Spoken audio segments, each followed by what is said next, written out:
frantic Kievans rush onto the strained balconies, and the church collapses, crushing hundreds within. Oh, damn! We're back again with another History Dose brought to you by the monthly wine video service Bright Cellars. Stick around until the end to learn about a special offer for all History Dose viewers. I am poor. I'm poor. I say this in all of my reactions, man. Freaking hell, man. All right, Mongol Invasion of Ukraine. Tribes came. God alone knows who they are and whence they came. The armored soldiers grow weary as they hunt the strange forces that first gave them battle 1 week ago. It had been refugees from the steppe who first warned of the invaders, beseeched the quarreling princes of the Kievan Rus to raise their armies together against a great godless horde. Freaking hell! The Kalka River, holding aloft their proud banners, the Rus catch sight of the enemy. Nah, bro. Nah, bro. This is some villainous. This is like, dude, the Mongols are something else, dude. This is like some villainous. You know, like in the movies, like how there's like build up, right? Build up when the villain is coming and you just see them coming. Oh my gosh, dude, that's like what this is like right now. Reduced the mighty Islamic Khwarezmian Empire to burning heaps of corpses and chased its wretched king to the Caspian Sea. Dude, that episode was wild. Subutai and Jebe to scout and make war in uncharted lands. The Kievan Rus called Danilo leads his men across the river. In a rash charge through clouds of arrows, Danilo breaks through and slays several Mongols. One enemy pierces his chest and allies ride to the aid of Danilo, but Mongol horse archers outflank them. The Mongols chase the exhausted Rus into scattered retreat and massacre thousands. Riding back through silver fields of Rus corpses, the Mongols return east and nothing more is heard from them. Danilo and other surviving princes are left to return to their thrones. Their presence in these remote European lands has been revealed not to nameless wild tribes, but to the most powerful man in the world. The Mongols now undertake the long journey back to the core. Yo, this goes hard, bro. I swear, dude. History Dose, you are doing the Mongol Empire justice, bro. This is hype, bro. This is how you freaking hype the largest empire continuously by conquest. Alright? This is just pure hype, bro. Even though they were brutal, like Court of Genghis Khan. Genghis Khan was founded in the 9th century and once stood strong and united at Europe's eastern edge. As centuries passed, potent principalities rose within its borders. Clans and aristocrats fomented rivalries, and the trade routes ran dry. The power of the Kievan Rus was thus fractured and divided amongst lesser princes, just as liable to raise an army against one another than against the knights and hordes beyond their borders. With great effort, some attempted to restore the Federation to the glory of its golden age. Roman the Great unified several regions and became master of all Western Rus, ruling principally in the land called Ukraine. But he was slain in battle. His son, Danilo, lays... Interesting. We're getting a bit of Rus history here. In my personal opinion, they're all like the same people. They're all the same people, like Russian, Ukrainian, Belarusian. They're all the same people. Like, they're all a part of the same ancient, I wouldn't really call this like ancient, but they were all a part of the same first Rus state, and they all that's literally like where like their origins. Like, they're all successors in a way, like Ukraine, Belarus, and the Russian Federation. They're all just successor states to what used to be the first Rus state. He's claimed to the That's how I view it. By his father, but rules only a portion of it, the western region of Halych-Volhynia. In 1237, 14 years after the Battle of the Kalka, terror reaches the eastern stretches of the Kievan Rus. The Mongol horde arrives, demanding the surrender of the city of Ryazan. The people refuse and vigorously cut down the first Mongol attacks, but soon are overwhelmed. Oh no! Oh, have they not learned? Have they not learned? Come on, you saw what happened to the Kazmaranian Empire, okay? Like, you had refugees come. I don't know if the refugees came to this Pacific area, but come on. The Mongols literally... the Mongols literally freaking beat back the Rus prince. And you haven't learned. Oh, they're gonna get decimated. Perishes with his city, and it's later written that there was none left to groan and cry. Although Genghis Khan died in 1227, his son Ogadai has succeeded him and ordered the conquest of the Kievan Rus. The grandson of Genghis, Batu, leads the invasion, accompanied by the top princes and generals of the empire, including the dreaded Subutai. That picture is so fire. Dude, that artwork is so fire. Holy crap. Principalities in a western push, massacring civilians, and then ride south to sack Crimea. Genghis Khan and his forces ride under ashen sky in 1239. Beyond the path, domes rise pointed like closed flowers, peaked by simple crosses, and below the peasants stir in their creaking hovels, and carts and cattle lumber through the streets. Taken aback by the distant splendor of the capital, Kiev, Genghis Khan expresses his wish to spare the city should its people submit without resistance. The Grand Prince. See, this is why I like the Mongols.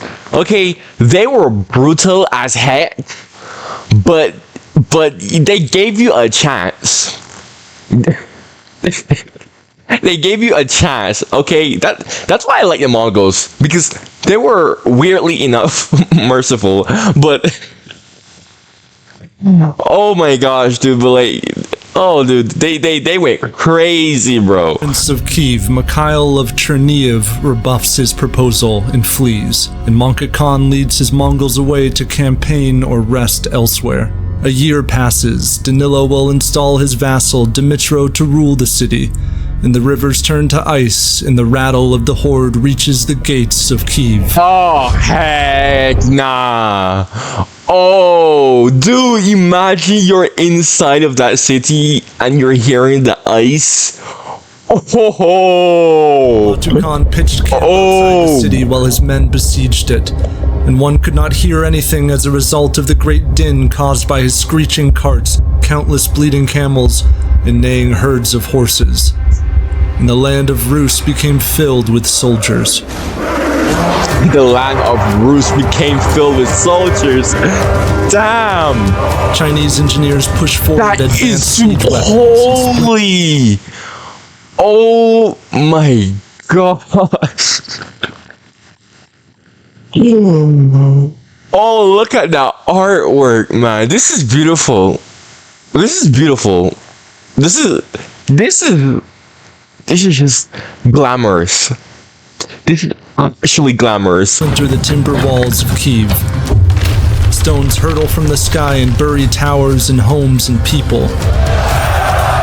After a few days, the invaders breach the walls. Kievans rush to meet them on the ramparts, killing the first zealous invaders. The Mongols overtake them and soon ride rampant through the burning streets. That's not gonna help Civilians you. retreat to the Church of the Tithes. Behind their desperate fortifications, they cloister around a radiant altar. Oh, they're gonna get massacred. The frantic Kievans rush onto the strained balconies. And the church collapses, crushing hundreds within. Oh, damn! Oh, what? Oh, dude, that's like one of my worst fears. That is one of my worst fears, like being inside of a building and it collapses in on you. Oh, dude, that's one of my worst fears. That is one of my worst fears. Oh, that's so horrible. That's so horrible. That is so horrible. I like imagine you survive, because when a building collapses on you, you could survive that. Bro, imagine you survive that and no one isn't coming to save you. And you're slowly rotting away underneath that pile. That is so awful. That's why I'm like so terrified of that. The last vestiges of the Kievan Rus have fallen, and the lands to the west are now exposed. The Mongols under Batu and Subutai will press into Central Europe. Poles, Hungarians, Germans, and the Knights Templar will ride out to stop them and be scattered in the fray. Prince Danilo, meanwhile, receives word that his wife and children have survived the Mongol invasion and fled to Poland. In a tearful reunion, he locates them by a river called Polka, then informs them that it's not safe for them to remain there. He later departs to survey his own fallen cities. Danilo came with his brother to Berestia, but could not go out into the field because of the stink coming from the countless decaying dead. In all of Volodymyr, no person remained alive. The Church of the Blessed Virgin was filled with corpses, as were other churches. Bloody hell, man. Mongol conquest has not ended regional conflicts. Danilo and other princes maintain alliances and feuds, and clash with Poles and Lithuanians in the borderlands. But the Mongols keep a watchful eye on those who threaten their authority. Defeated princes and governors must ask Batu Khan to confirm their rulership in their former lands, that they may rule as vassals of the Mongols, henceforth required to offer tribute to the Khan in the form of taxes, soldiers, and laborers. Bro, why does this artwork go so hard? Kiev comes to the court of Batu Khan in 1246. He bows in respect to the conqueror, but refuses Batu's demand to bow to Mongol icons and honor the dead Genghis Khan.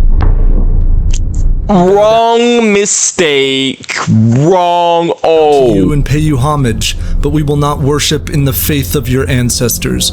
We will not obey this order of yours, which is blasphemy in the eyes of God. Respect. Respect. Respect. Respect. Respect. Respect. Respect. Respect. As a Christian, I respect that. You can't worship other idols. Respect, even in the face of death, because I'm pretty sure this guy's gonna get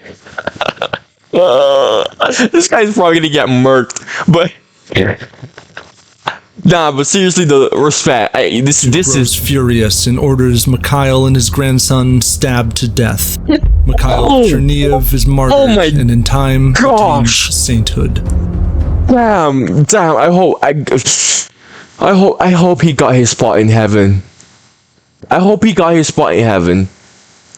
If you're a Christian, you should know that if you die in a situation like this, you're typically automatically granted a spot in heaven, because no matter what, you can't put anything else in front of God. Literally, I think any Christian, if you're a true Christian, you should know this. Even no matter the situation, like you can't. You can't. So this right here, yeah. This is the most respectable thing that I have probably reacted to. Let's continue. Long hunted by the forces of Batu Khan, Prince Danilo is also summoned.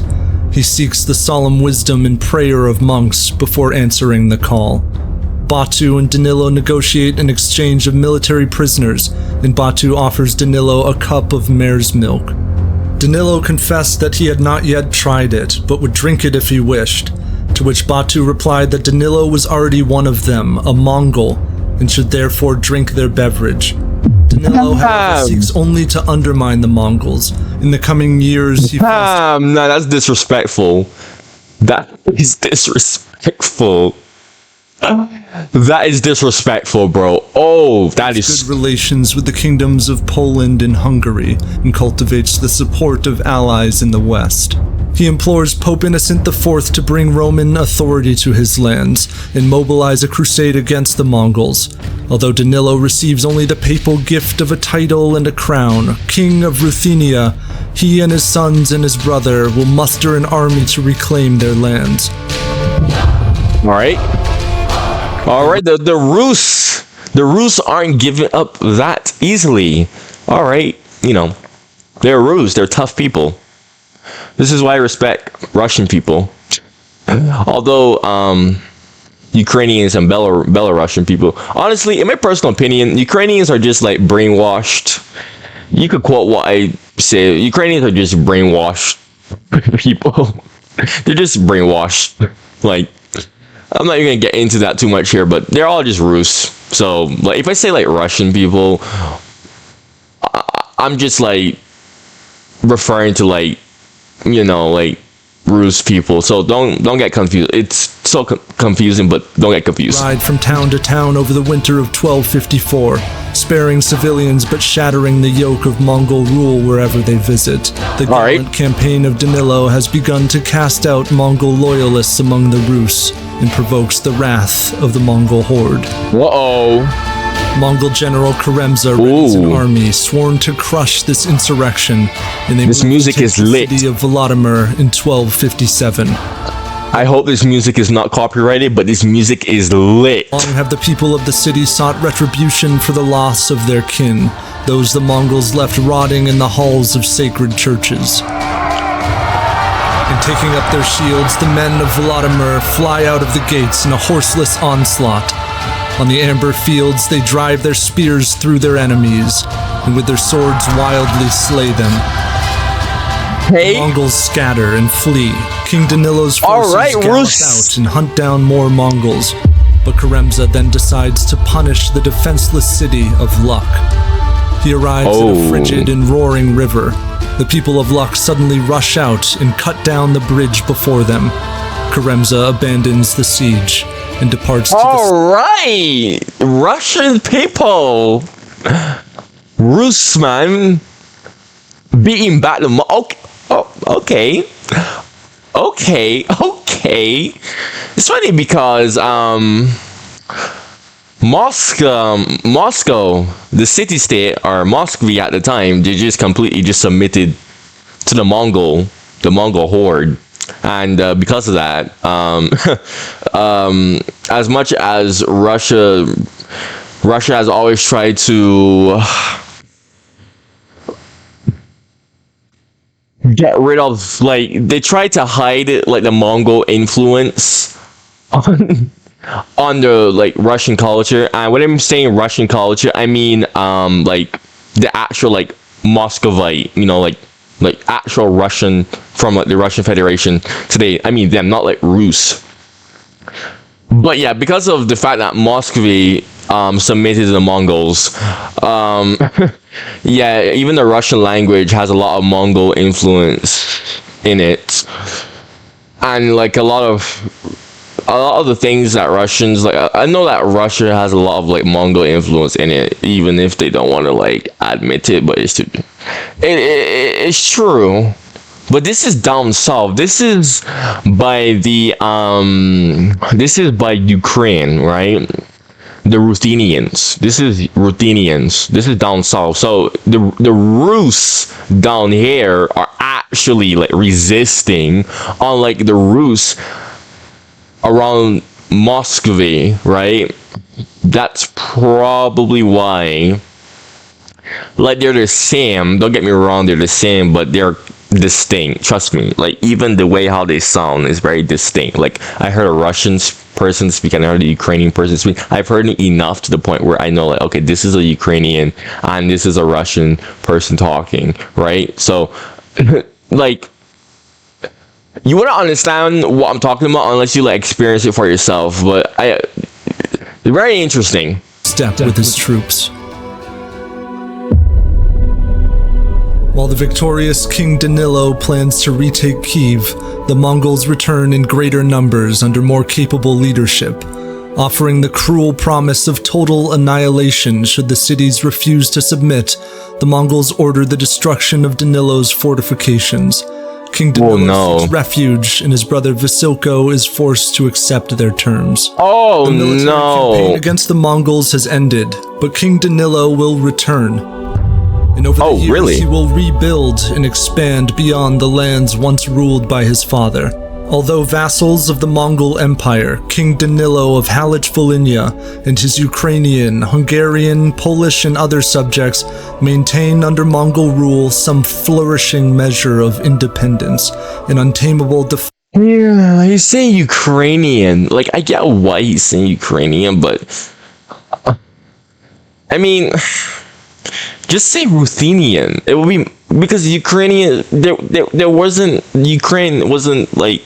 That wasn't a term back then. That wasn't a term. They were called Ruthenians. They call themselves Ruthenians, which is literally the same thing as Russian. Please, just call them Ruthenians, okay? Like, I find it better to just, like, call Russian people today Muscovites and Ukrainian people Ruthenians. Like, it makes so much more sense. It's actually more accurate. And it's not like an intellectual offense, you know? Like, I'm trying not to be that, you know, but actually, this is... No, I'm just saying, like people are learning this stuff, and you don't want to, like, teach people the wrong things, you know what I mean? But, I take back everything that I said earlier. Kiev submitted to the Mongols as well. I mean, they resisted, so... Because I was thinking that, oh, okay, Kiev resisted the Mongols, and because of that, they had like kind of a like diverging like history as well. But I feel like the reason why like modern day Ukrainian people are kind of distinct, now that I think about it, probably just because of the Polish influence, because Poland eventually came and just like gobbled up, you know, the borderland eventually. So that's probably why. But I was watching this, I was thinking, oh, maybe this is why, because Moscow slash Moscow didn't really resist, they just submitted. But I guess I was wrong.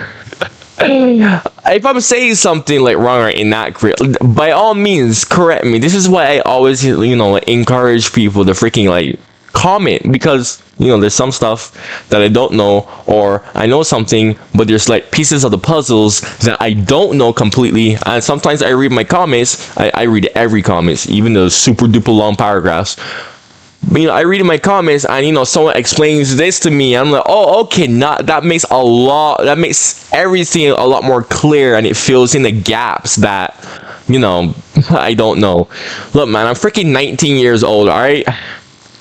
I don't know, like, obviously I have a lot to learn, okay? This is why I always encourage people, like, freaking tell me, like, educate me, seriously, like, educate me. Like, I want to be educated. Survives even Danilo, who dies in 1264. The Mongols foresaw the great trouble of conquering and holding these lands, for Ogadai Khan had long ago been warned by his brother Chagatai. There, at the end of the world, they are hard people. They are people who, when they become angry, would rather die by their own swords. Respect. Respect. Rus people, hard, man, tough people. That's why I love Rus people. When they say Rus people, I mean like Russian, Ukrainian, Belarusian, all those people. They're all Rus people, and that's why I love them. I respect the fact that they're tough, man. Extremely tough people. Unfortunately, Ukrainians are a bit brainwashed by nonsense right now, so my opinion of them isn't very...